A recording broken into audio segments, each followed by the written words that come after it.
Madam तुम्ही म्हणताय ते बरोबरच आहे, पण ते पोरगच परत नाही आलं तर दोघांचा संसार सुखाचा होईलच की. समजा ते पोरग परत आलंच, त्यावेळी कार्तिक सर समजून घेतीलच ना, आणि दोघ जण निर्णय घेताच येईल त्यांना काहीतरी चांगला.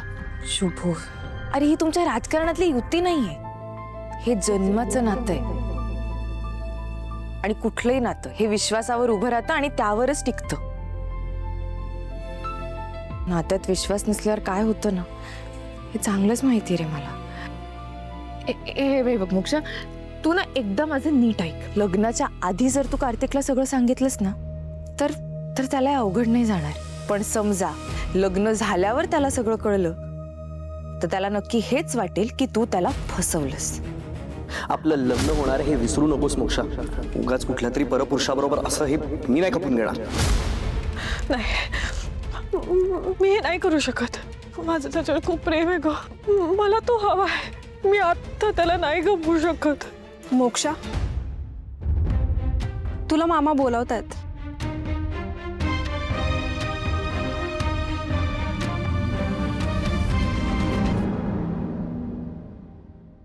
मोक्षा, आयुष्यभर तुझ्या मनात हे गिल्ट राहायला नको ना, म्हणून म्हणते प्लीज एकदा विचार कर.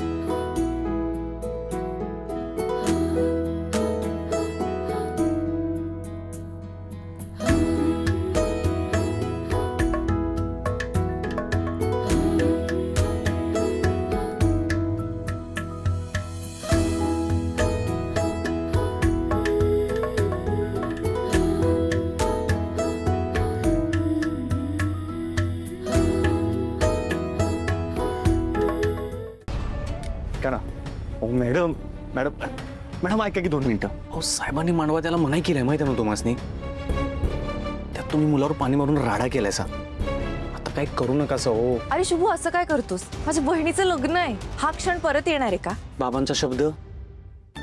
नाही बरोबर आहे, पण बाबा काय म्हणाले, लग्नाच्या मांडवात यायचं नाही. मी नाही येणार ना, बाहेर उभं राहून लग्न बघते, मग काय प्रॉब्लेम आहे? अहो तू गप्री, मी तसंच करणार आहे. मॅडम,